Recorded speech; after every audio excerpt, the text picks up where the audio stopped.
Be sy'n mynd i ddigwydd i'r fferm ar ôl y ni ddi? Does dim wyllus gyda fi mewn lle.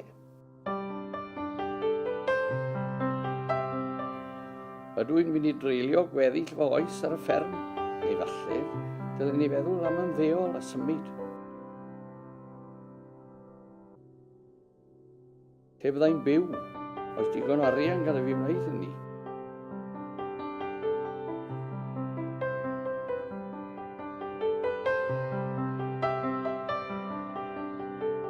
Falle byddai rhaid gwerthu neu rentu'r tŷ. Dechreuwch y sgwrs. Peidiwch â gadael i tan fori i drafod a chynllunio eich etifeddiaeth. Gall Cyswllt Ffermio eich cynorthwyo. Dechreuwch y sgwrs.